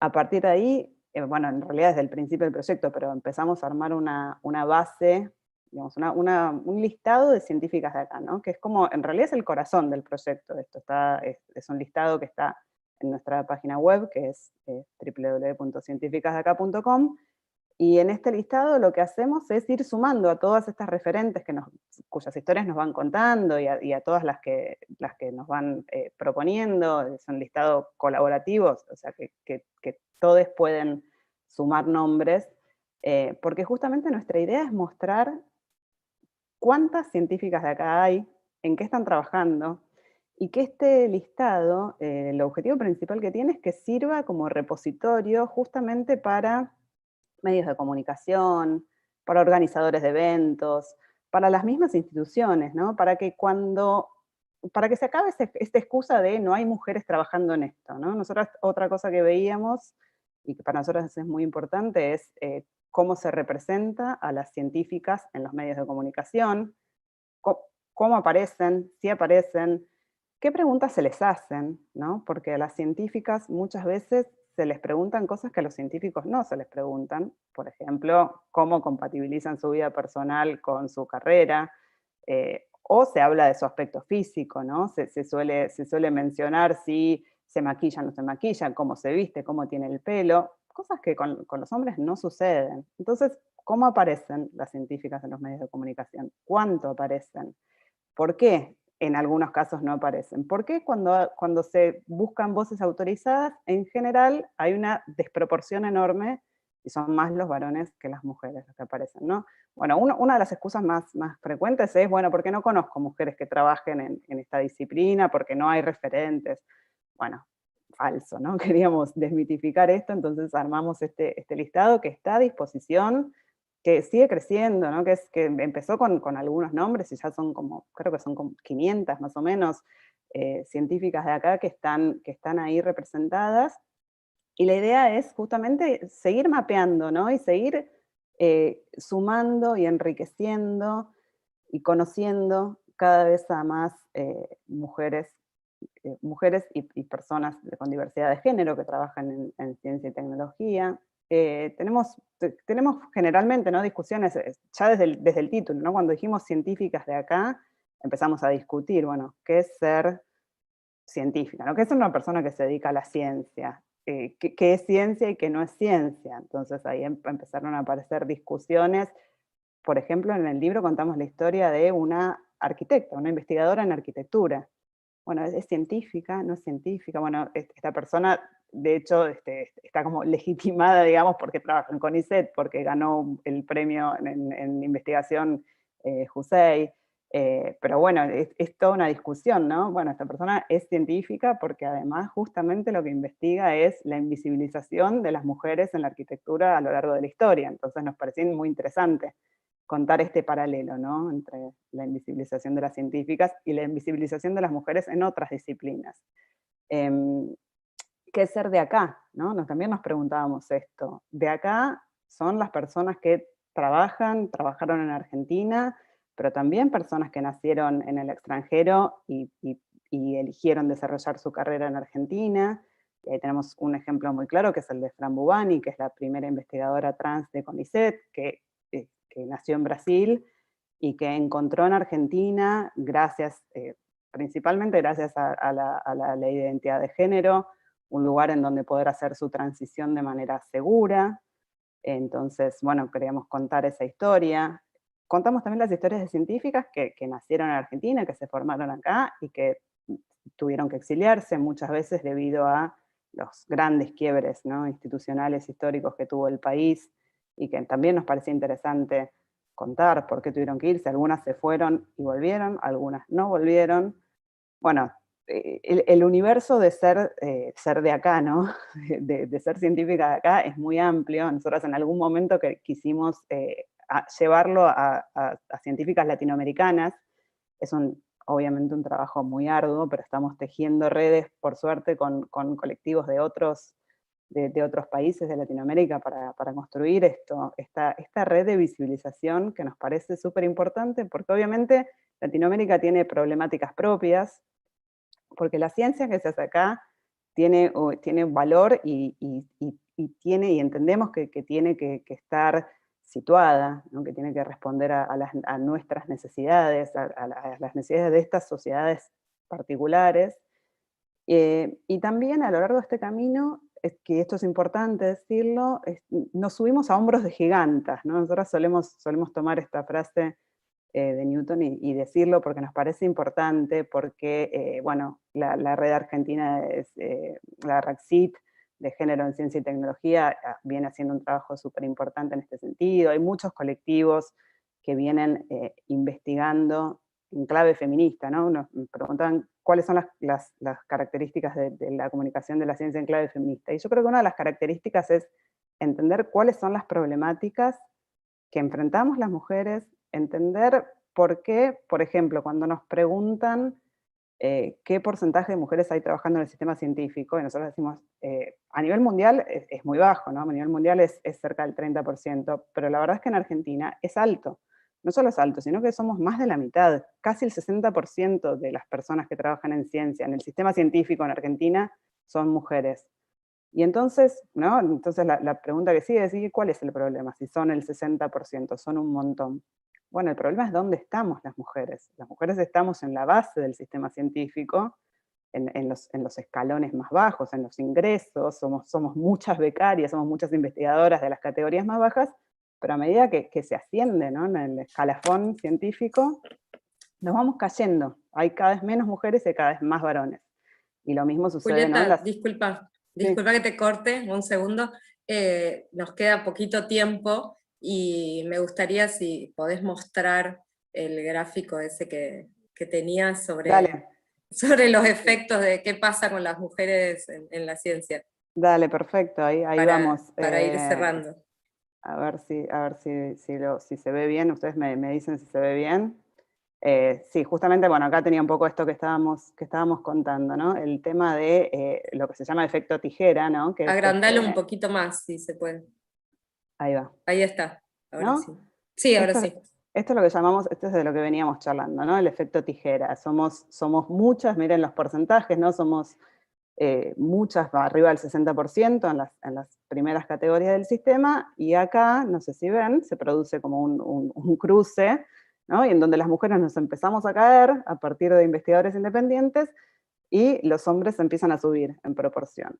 ¿Por qué pasa esto? Por un montón de cosas. Por esto que decíamos de que las mujeres tenemos que compatibilizar la maternidad, las tareas de cuidado, por prejuicios, porque todavía hay muchos sesgos de género que hacen que en un concurso a lo mejor un hombre le gana a una mujer simplemente por ser hombre, ¿no? Esto que contamos muchas veces, que las mujeres que dirigen proyectos de investigación reciben un 25% menos de recursos que sus colegas varones por trabajos similares. Hay mucho, ¿no? Hay muchas estadísticas, no quiero aburrir con estadísticas ni abrumar. Esto es otra de las cosas que solemos contar, que es los cargos jerárquicos, ¿no? ¿A dónde estamos las mujeres y a dónde no estamos? Bueno, no estamos en las mesas de decisión, no estamos en donde se toman justamente las políticas relacionadas con qué se investiga, con cómo se investiga, con a qué se le adjudica importancia, pero también no estamos en los lugares en donde se decide si va a haber jardines maternales, ¿no? En las universidades. Fíjense, este gráfico para mí es muy impresionante porque tenemos acá las universidades nacionales, ¿no? Cuántas mujeres y cuántos varones ocupan los cargos, ¿no? En las rectorías, fíjense, un 11 contra 89. O sea, imagínense una mesa, ¿no? Una mesa con 10 rectores de universidades, en los cuales una es mujer, y todos los demás son varones. Es muy alta la desproporción. Sin embargo, esto es muy interesante, ¿no? ¿Dónde sí estamos las mujeres? En las secretarías académicas. ¿Por qué? Por esta idea arraigada de que las mujeres somos buenas gestionando, ¿no? Gestionando el tiempo de otros, llevando las agendas, ¿no? Secretarías académicas, ¿no? Pero el que decide es el rector, y el rector es varón. La secretaria académica es una mujer, y todos estamos cómodos con esa idea, ¿no? Bueno, cómodos, estoy cuestionando esto, pero es como una idea arraigada. Y el último gráfico que quiero mostrar, que me parece muy interesante también, es qué carreras estudiamos las mujeres. Nosotros lo llamamos paredes de cristal, ¿no? En relación a los techos de cristal tienen que ver con el gráfico anterior, con el efecto tijera y con cómo llega un momento en el cual es muy difícil romper ese techo y seguir ascendiendo. Y estas son paredes de cristal, ¿no? Tienen que ver con las elecciones disciplinares, las mujeres divididas por área de estudio. ¿A dónde estamos mucho las mujeres? Estamos en las ciencias de la salud, en educación, en psicología, en comunicación, en sociales. ¿Y a dónde no estamos? No estamos sobre todo en ingenierías y en informáticas y en tecnologías, que son, no casualmente, los campos disciplinares mejor pagos, además, ¿no? Con los sueldos más altos y con mejor jerarquía social, digamos. ¿Y esto con qué tiene que ver? ¿Tengo 2 minutos más? 2 y cierro. Bueno, hay un estudio muy interesante que salió en Science hace unos años que tiene que ver con la brillantez, con la percepción de brillantez, ¿no? Y que estudió en qué momento las mujeres dejamos de pensar que somos igual de inteligentes que los varones. Y es muy impresionante porque se demostró que las mujeres nos consideramos igual de inteligentes que los varones, o no creemos que haya diferencia, nosotras mismas no creemos que haya diferencia, hasta los 6 años. A los 6 años, cuando entramos cuando empezamos la escolaridad formal, ya empezamos a nosotras creer que ellos son más inteligentes. Y esto tiene relación con otro estudio en el cual correlaciona estas ideas de brillantez intelectual con las carreras que se eligen. Y resulta que, digamos, que las personas que se creen más brillantes eligen las carreras en las que se cree que se necesita más brillantez, que son justamente estas, ¿no? Ingenierías exactas, matemáticas, informática.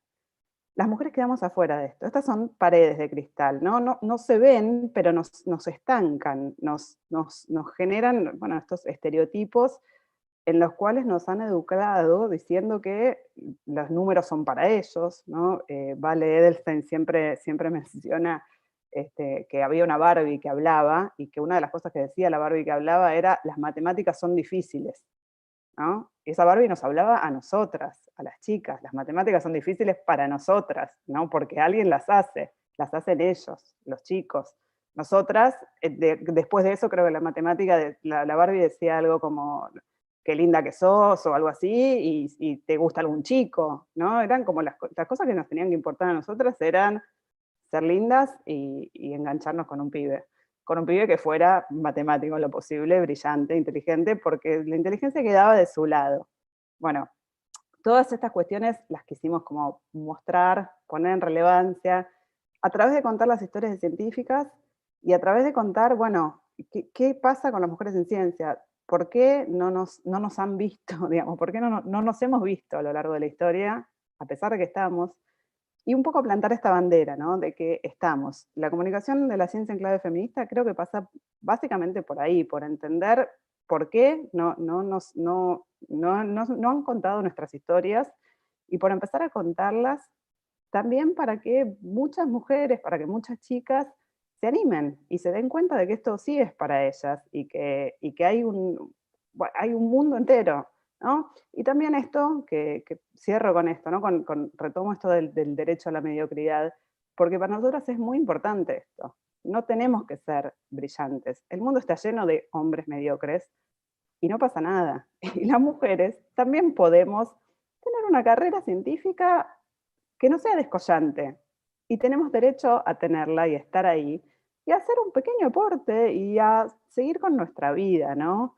Que que no se nos exija siempre ser Marie Curie para estar en ciencia. Así que bueno, ese es un poco, cierro con esto y bueno, quedamos acá para preguntas. Me olvidé un montón de cosas, pero bueno, creo que conté un poco el espíritu del proyecto, espero que les haya interesado. Totalmente, Julieta, no solo nos contaste esa cocina de cómo nace esto, sino que nos pones en la vidriera de lo que nos está pasando. Nosotras nos sumamos a intentar que estas paredes de cristales, que sea la comunicación de la ciencia, ese vehículo que nos pueda permitir una equiparación de género, una igualdad, que nos visibilice como investigadoras, como profesionales, y que no nos cueste realmente todo el doble, tal como lo mencionaba. Y vamos a arrancar esta participación con los participantes que nos están siguiendo desde el chat, con unas felicitaciones específicamente para el equipo de científicas de acá, que nos dice el público que el libro es hermoso, desde lo visual, desde las historias en sí que cuenta, y que se nota mucho, mucho el laburo y la pasión que hay puesto en él. Creo que el tema de la pasión y el amor de lo que uno hace en cada trabajo, creo que es lo que después se manifiesta y conecta con los demás. La primera pregunta que nos llega tiene que ver más con una reflexión o una propuesta, incluso de una reconversión que nos proponen, si les parece a ustedes que pensar la idea de ciudadanía científica tendría que ser algo integral. Y entonces ya nos propone un ejemplo de renombrar a la ciudadanía científica como, por ejemplo, una ciudadanía en salud integral, para llevar la comunicación a un terreno más cotidiano. Y entonces esta persona piensa y dice, bueno, podemos enlazar salud integral, salud ambiental, alfabetización científica, como una posibilidad de que sea una ciudadanía en salud integral. Esto pone un ejemplo, pero sería abierto a cualquier otra disciplina. Ver cómo la interdisciplinariedad es un complemento hoy de la comunicación. Nos vamos un poco de tema con la pregunta, pero a ver si Tristán por ahí nos das una mano con esta pregunta así tan abierta. Sí, lo más importante, vuelvo a algo que planteé, y esta pregunta de alguna manera la trae, es el hecho, por ahí no quedó claro en su momento cuando lo dije, que el proceso de comunicación es un proceso interdisciplinario. Recientemente convocamos a unos proyectos de comunicación pública del conocimiento en la Universidad de Mar del Plata, y una de los requisitos era que el equipo tenía que ser interdisciplinario, porque a la hora de escribir el texto, ¿quién mejor que el que venga de filosofía y letras? A la hora de pensar en la instalación y el espacio, que mejor que vengan de arquitectura y urbanismo. A la hora de pensar el contenido experimental, que mejor que vengan de las ciencias experimentales. Y a la hora de la experiencia, si es áptica o es visual, que mejor que vengan del campo de la psicología o de las sociales. Por lo tanto, cualquier proceso de comunicación del conocimiento no puede no ser un proceso interdisciplinario sí o sí o sí. O sea, de ahí la necesidad de conformar equipos y pensar, no solo el hecho de conformar equipos de comunicación, pensar siempre la comunicación del conocimiento como un proceso interdisciplinario. Interdisciplinario y multidisciplinario al mismo tiempo, ¿no? Le agrego algo a lo que dice Tristán. Quizás transdisciplinario sería Trans. como... sería, creo que es la palabra que estabas buscando. Gracias. Estabas buscando esa. Transdisciplinario, Lucrecia, tal cual. Sí. Bien, tenemos otra pregunta también, que tiene una reflexión y después una pregunta. El comentario dice, la cuestión no está en ubicar la ciencia como un tercero, sino en replantearnos nuestro propio lenguaje, académico, individualista, disciplinario y hasta clasista. Y pregunta, ¿puede la comunicación científica no ser cientificista? ¿La comunicación del conocimiento científico deslegitima otros conocimientos? Y le agrega algo más, integrar otros conocimientos al proceso de comunicación. ¿Implicaría que deje de ser, y pone científica entre comillas, implicaría que deje de ser científica la comunicación? Son como muchas preguntas. No sé, como dijo Gaby, no sé quién se anima. ¿Puede la comunicación científica no ser No ser, cientificista? qué pregunta, ¿no? Creo que se las dejamos para que la reflexionen y nos la mandan en un clip para la semana próxima. Nos arman un PowerPoint para... Bueno, Juli, me parece que quería hablar. Juli. sí, tomo esto desde la práctica, digamos, no desde la teoría. Creo que María Eugenia tiene como más herramientas teóricas para responder esto, pero yo desde mi experiencia como comunicadora y desde lo que fuimos aprendiendo también en este tiempo, creo que sí, que la comunicación de la ciencia no tiene por qué ser cientificista. Entiendo que la pregunta tiene que ver con esta idea, ¿no?, de la ciencia dura, de la ciencia desconectada de lo social y de lo humano, ¿no?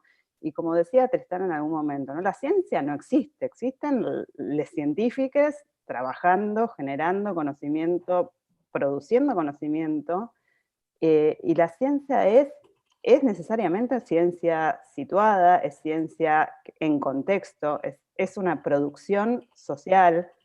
Como tal es una producción cultural, ¿no? No hay un algo que sea, un ente que sea la ciencia, a la cual nosotros les comunicadores nos asomemos, ¿no? Y les contemos a lesotres, ¿no? Como decía Tristán, este modelo de déficit clásico, ¿no? Está la sociedad que no sabe nada, y están los científicos que saben, que están ahí arriba en algún lugar elevado, y los comunicadores tal vez como ese vaso comunicante, ¿no? Que muchas veces se usan incluso estos verbos como bajar, ¿no?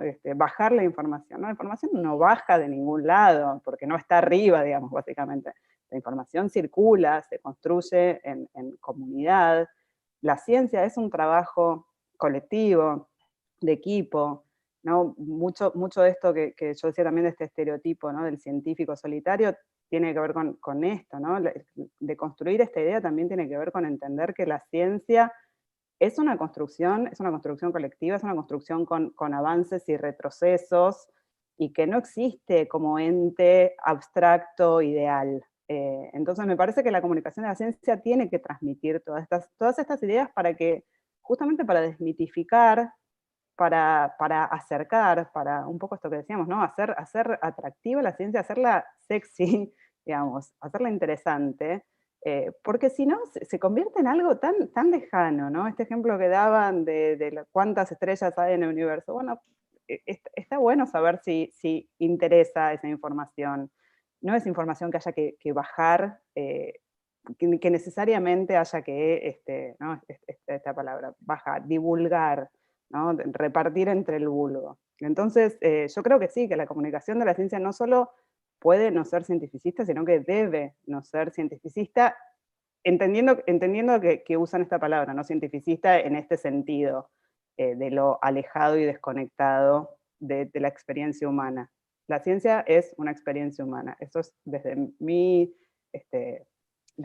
mirada más pragmática, tal vez. Sí, lo compartimos, y creo que la persona que nos hacía esta pregunta también lo tomaba en ese sentido. Ahora vamos con una pregunta Gaby, para... ¿Sí? perdón, algo que ¿Querés agregar algo? eh, Dale, María Eugenia. yo creo Adelante. que es importante. ¿Escucha? Se está cortando un poquito, me Sí, parece. se corta el audio y el video. Si a lo mejor, María Eugenia, apagás tu video, por ahí te Se me escuchamos congeló mejor. todo. Sí, ahí estás. Ahora está mejor. Pero va ¿Ahí? de nuevo. Ah, Ahí se sí, escucha. sí, se me congeló Dale. todo, perdón. Perdón. No, solo que me parece importante también volver con cosas que decía también Tristan antes y Julieta. Digamos, también la respuesta depende un poco de para qué es en ese caso, a qué público está dirigido, cuál es el objetivo. Hay muchas variables que intervienen y en ese sentido está bueno recordar que la diversidad de la comunicación de la ciencia está servida a la mesa. Entonces ahí, digamos, hay que ver en cada caso eso del protagonismo que toman los públicos, digamos, se puede optar en todo ese gradiente por muchas opciones.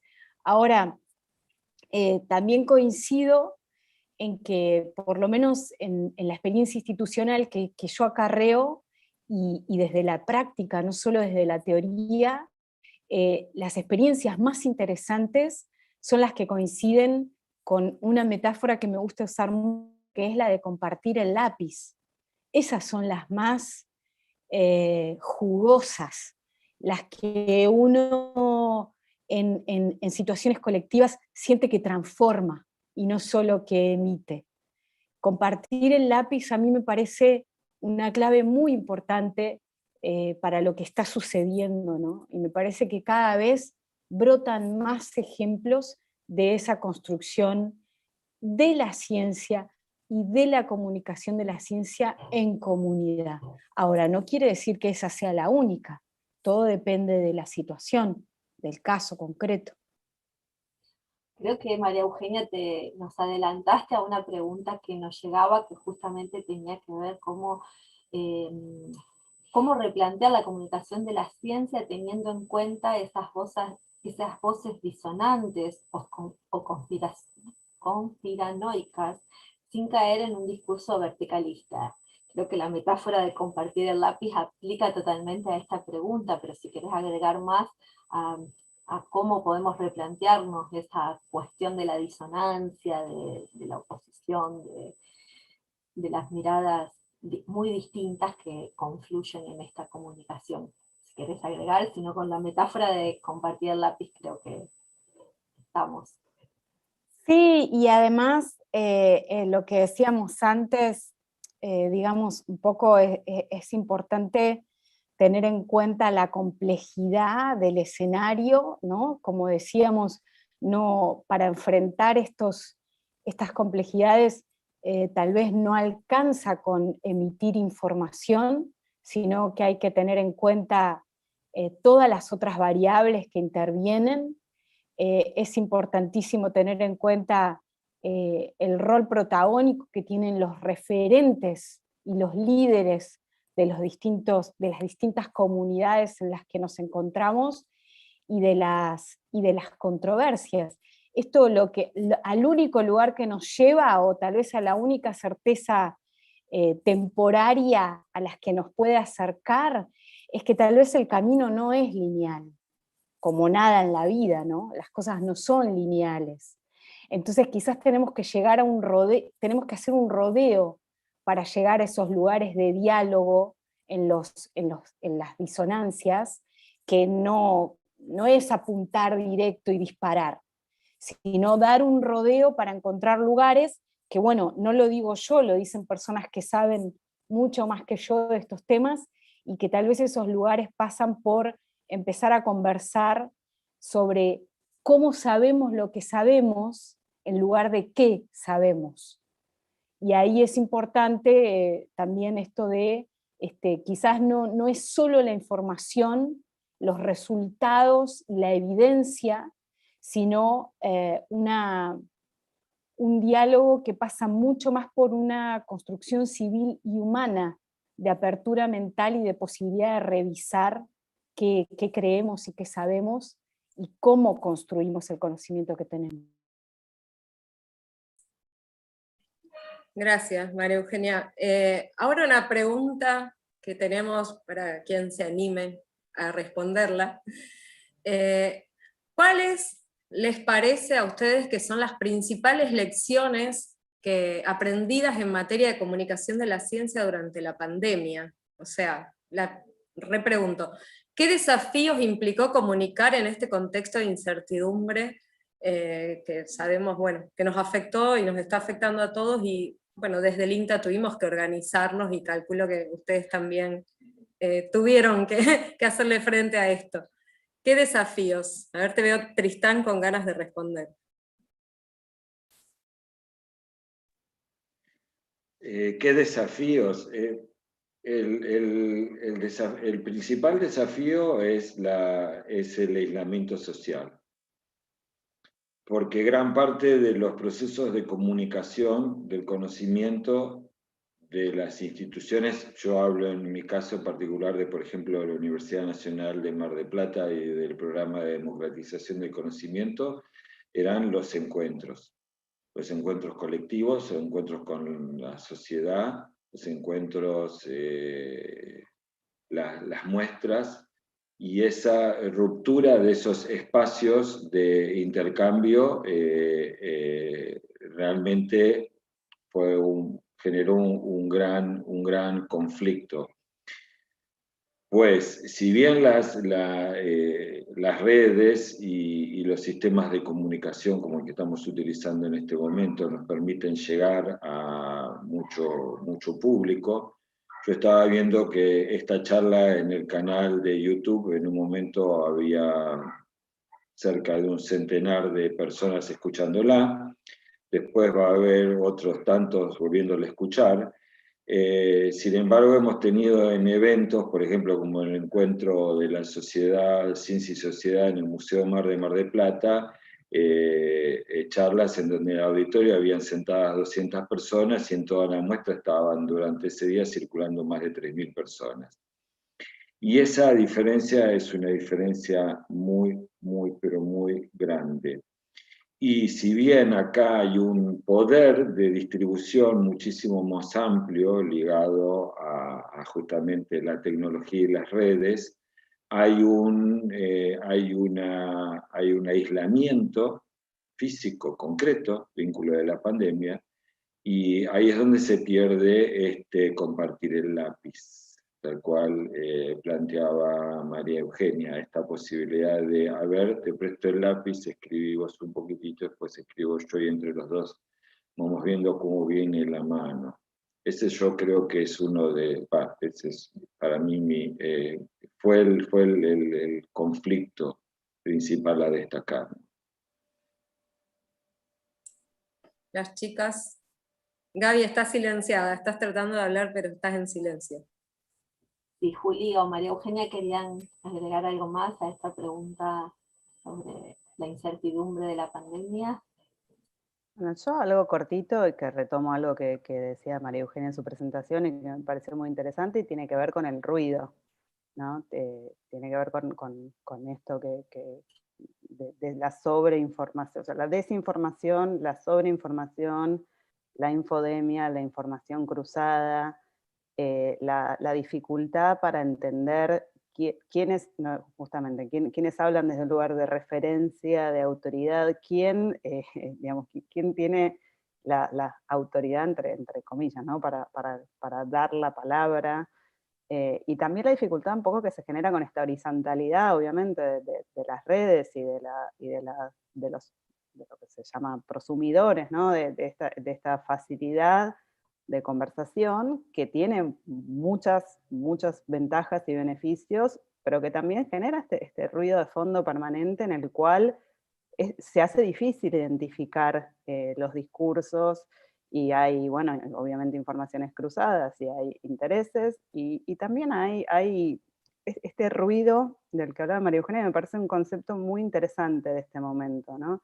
La charla incluía la idea de tiempos de incertidumbre, y cuando yo lo leía pensaba, bueno, son tiempos de incertidumbre como todos los tiempos, ¿no? Un poco la humanidad vive inmersa en incertidumbre, pero bueno, claramente en este momento la incertidumbre nos atraviesa, y la comunicación de la ciencia no puede ser ciega a esta idea de que la ciencia misma, digamos, la comunicación de la ciencia ha generado esta idea, ¿no?, de que la ciencia tiene las respuestas.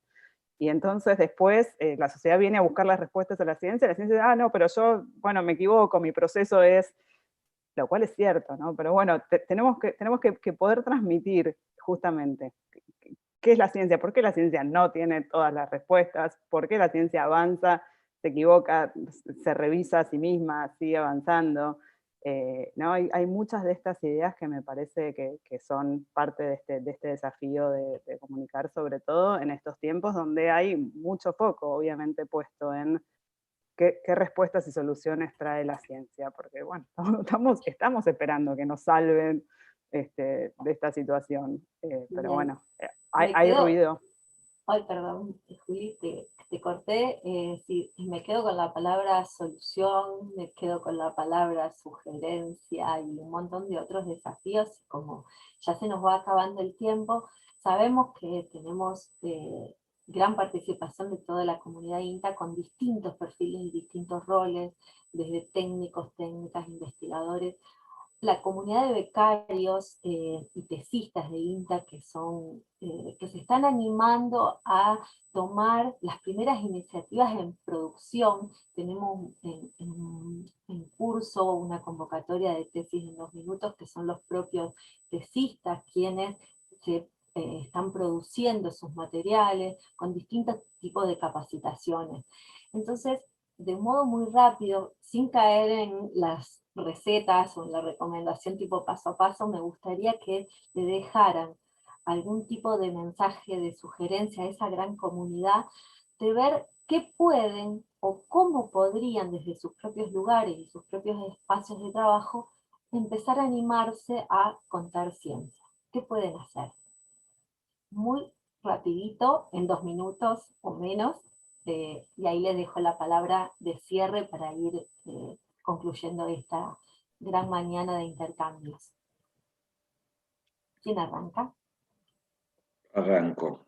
Lo primero que les sugiero a todas, todos los becarios, investigadores, es que piensen en que si bien su trabajo está vinculado o sea, su trabajo está inmerso dentro del análisis, el proceso de comunicación requiere de la síntesis.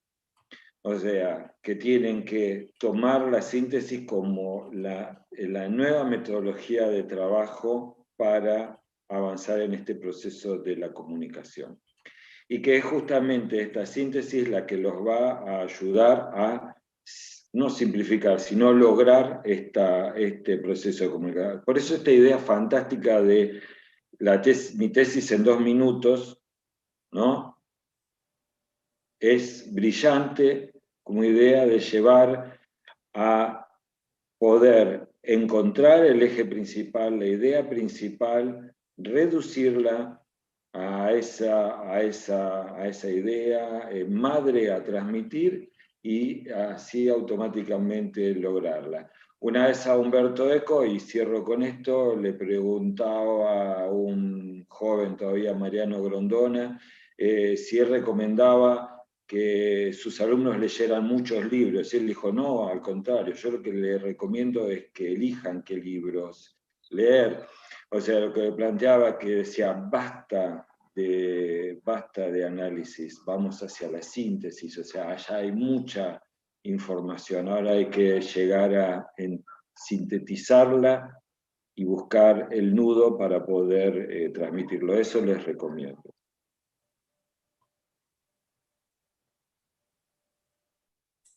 ¿Juli? Las dos dijimos lo mismo, Juli. Las dos dijimos, Juli.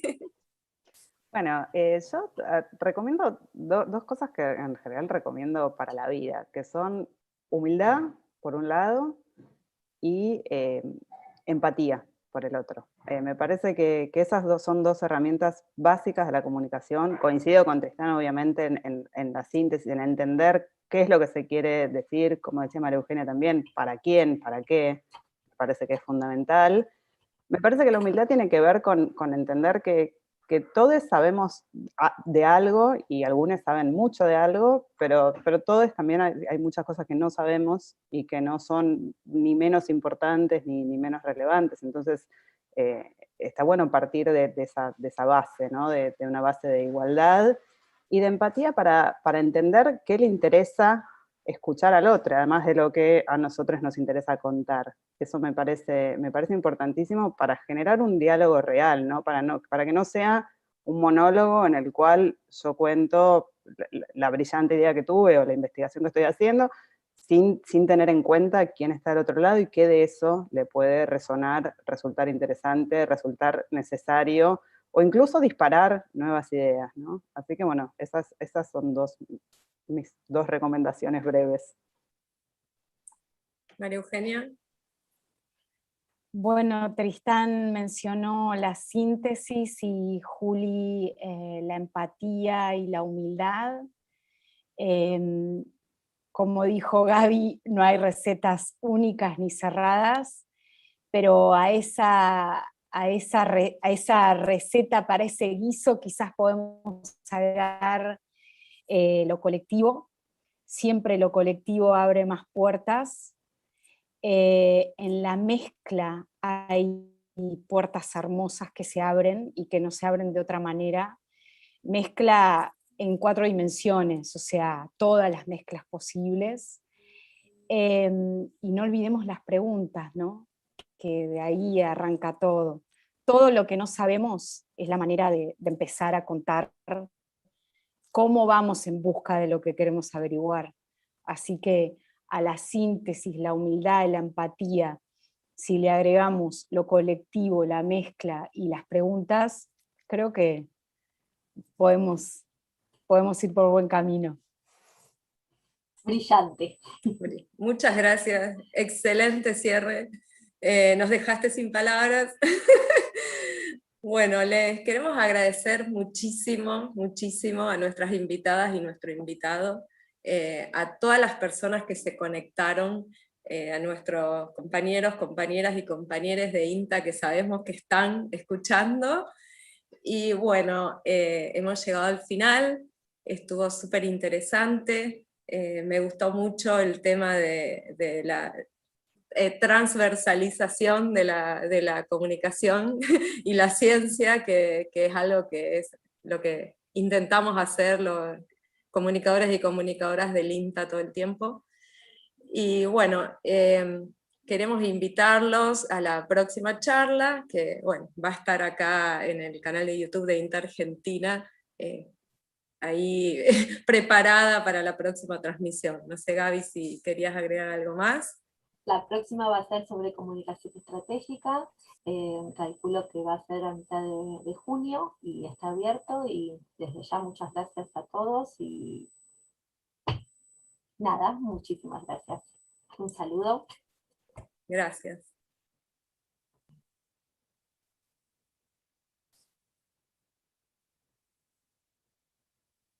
Ahí ya cortamos la transmisión, nos podemos quedar 2 segunditos. Estamos nosotros, 5.